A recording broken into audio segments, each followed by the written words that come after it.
Meus irmãos e minhas irmãs, paz e bem. Celebramos hoje a solenidade de todos os santos e santas de Deus. Não é o dia que nós fazemos a memória dos nossos santos já conhecidos, porque esse nós encontramos na liturgia, mas sobretudo hoje nós nos recordamos de tantas pessoas que estão diante do trono de Deus e que nós nem pensamos que estão lá. Vejam que a salvação é regra da nossa vida. Nós fomos criados para a salvação. Devemos, como dizia São Maximiliano, sermos santos e grandes santos. Essa, enfim, é a única disputa que deve haver entre nós, aquela da santidade, de cada um buscar ser um santo maior do que o outro. E acreditar que irmãos nossos que passaram pela nossa vida e está no reino dos céus, deve ser o caminho normal da vida de santidade. Não é banalizar dizer que todo mundo está no reino dos céus, mas que nós fomos criados para a salvação, a perdição que é a exceção. Então, na certeza de que essa salvação oferecida por Deus é oferecida gratuitamente, uma pessoa deve aceitar essa salvação, é que nós não podemos pensar a entrada no reino dos céus como um fato que somente contempla aqueles santos que nós conhecemos. Por isso a igreja recorda hoje toda essa multidão de santos que estão diante do Senhor. Já a primeira oração da missa, a coleta antes da primeira leitura, vai dizer assim: por intercessores tão numerosos, podemos chegar à plenitude da vossa misericórdia. Então, evidencia uma dimensão da igreja triunfante, a igreja que está no reino dos céus, que nos é importante, intercessores, que com a intercessão deles nós todos possamos nos unir a eles um dia no reino dos céus. A primeira leitura de hoje é do livro do Apocalipse. Então, o vidente João vai dizer assim: ouvi então o número dos que tinham sido marcados com o sinal da salvação. Eram 144.000 de todas as tribos dos filhos de Israel. Então esse número 144.000 é 12 por 12 por 1000. Então o 12 é o número do povo de Israel, é o símbolo de Israel, as 12 tribos, 12 patriarcas. 12 por 12 e 12 é também o número que indica plenitude. 1000 também indica plenitude. Para dizer assim que não é um número exato que estavam lá contando 144.000, para dizer uma infinidade de israelitas. Mas mais na frente, vai falar também que diante do trono de Deus estava uma multidão incontável de todas as raças da terra. Então, uma multidão maior do que aqueles que eram membros do povo de Israel. E o ancião vai perguntar: quem são estes vestidos com roupas brancas? De onde vieram? Então, esses que estavam de roupas brancas e que estavam com a palma na mão. A roupa branca é o sinal da pureza, a palma na mão é o sinal do martírio. Então, o próprio ancião, Deus mesmo, vai dizer: esses são os que vieram da grande tribulação, lavaram e alvejaram suas roupas no sangue do Cordeiro. Eis o que é a santidade. O santo não é aquele que teve uma vida fácil, porque muitas vezes nós incorremos neste erro. Mas são aqueles que vieram do sofrimento, da grande tribulação, lavaram a sua roupa no sangue do Cordeiro, quer dizer, participaram do sofrimento, do martírio do Cordeiro, que é o próprio Senhor Jesus, o Cordeiro imolado, o Cordeiro pascal. Ora, meus caros, o Apocalipse chama a atenção para corrigirmos duas coisas quando nós pensamos nos santos ou na santidade. A primeira delas é que é uma multidão imensa diante de Deus. Então, a santidade é apresentada pelo texto como uma norma de vida, que nós devemos nos empenhar para aceitar essa salvação, essa santidade que Deus nos oferece, mas que é possível e que devemos crer nessa possibilidade para participarmos desta vida com Deus.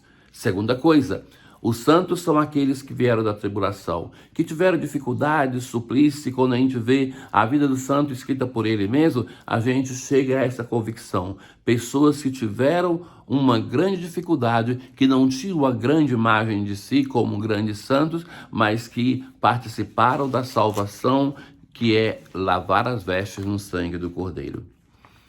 Hoje nós, no Evangelho, nós temos o início do Sermão da Montanha, onde Jesus sobe a montanha como o novo Moisés, e ali Moisés sobe a montanha para receber a lei, para receber os mandamentos. Jesus sobe a montanha, ele que é a palavra de Deus encarnada, para nos oferecer esta lei, para nos oferecer uma releitura da lei mosaica, dos mandamentos.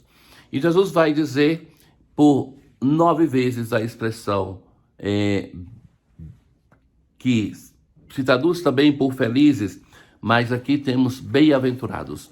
Na verdade, a expressão difícil de traduzir da língua hebraica não é tanto um prêmio, você é feliz se você fizer isso, mas é um encorajamento. Para você que está nessa situação, persevere, coragem, porque o Senhor vai te oferecer isso.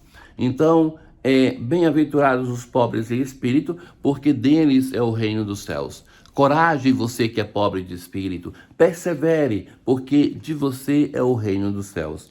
Esse prêmio, ele é oferecido mesmo por 2 vezes, que são as 2 bem-aventuranças, uma que abre e uma que fecha praticamente o discurso.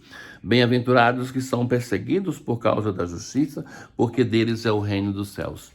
Ora, caríssimos, sejamos honestos. Desse discurso de Jesus, aquilo que nos está no coração é o felizes, os bem-aventurados. Porque a descrição de quem é feliz e quem é bem-aventurado é aquilo que nós não desejamos, muitas vezes, para a nossa vida. É aquilo que aos olhos do mundo não vale nada. É aquilo que o palco do mundo nos chama justamente para desvalorizarmos. Jesus introduz assim o Sermão da Montanha, e essa é a chave de leitura para todo o sermão, que depois vai declinar os mandamentos. Isso para nos dizer que aquilo que ele vai viver no mistério da paixão, morte e ressurreição é lido nessa perspectiva da bem-aventuranças. Porque Jesus é de fato aquele que por excelência é pobre de espírito, que é perseguido, que é puro. Então que cada bem-aventurança nos remete àquele que anunciou isso não somente com palavras, mas que anunciou isso com a própria vida. É o Senhor Jesus, modelo de santidade. Em falando de santidade, os evangelhos vão reler aquele texto do Antigo Testamento e vai dizer assim: sede santos, como o vosso Pai é santo. A santidade tem um modelo em Deus. É Deus que é a santidade, o todo santo. É Ele que é aquele que é para nós o modelo, inspirador e a força para que nós possamos viver a santidade. O apóstolo Paulo, quando escreve para suas comunidades, muitas vezes, e nós já encontramos isso muitas vezes no ano litúrgico, que ele saúda a comunidade como santos e santas de Deus. Sim, essa é uma expressão que nós devemos ter coragem de usar. Porque quando nós temos a dificuldade de reconhecer a santidade em nós e no irmão, a gente parte de uma leitura moral. É que eu não correspondo à graça de Deus para ser santo.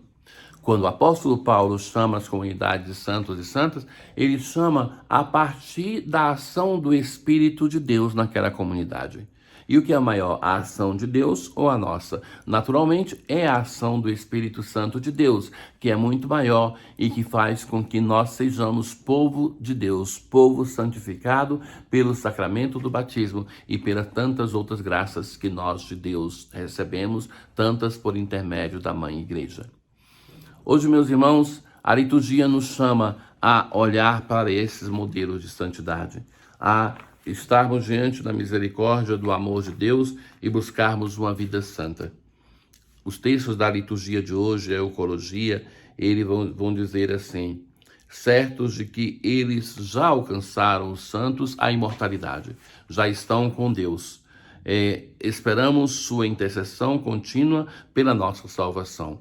Nós falamos de intercessores e agora falamos de intercessão para quê? Para a nossa salvação. Nós muitas vezes usamos os santos somente para resolver os nossos problemas do dia a dia, pedimos ajuda, mas a grande intercessão é para que nós sejamos salvos como eles. E, por fim, a última oração: ó Deus, ao celebrarmos, ó Deus, todos os santos, nós vos adoramos e admiramos, porque só vós sois santo. E imploramos a vossa graça para que a vossa graça nos santifique na plenitude do vosso amor, para que desta mesa de peregrinos passemos ao banquete do vosso reino. Então, a santidade que nós contemplamos nos santos, ela tem a sua origem no Deus que é todo santo, que transformou a vida desses nossos irmãos e irmãs e quer transformar também a nossa. Tenham todos um bom dia. O Senhor esteja convosco, Ele está no meio de nós. Abençoe-vos o Deus Todo-Poderoso, o Pai, o Filho e o Espírito Santo. Paz.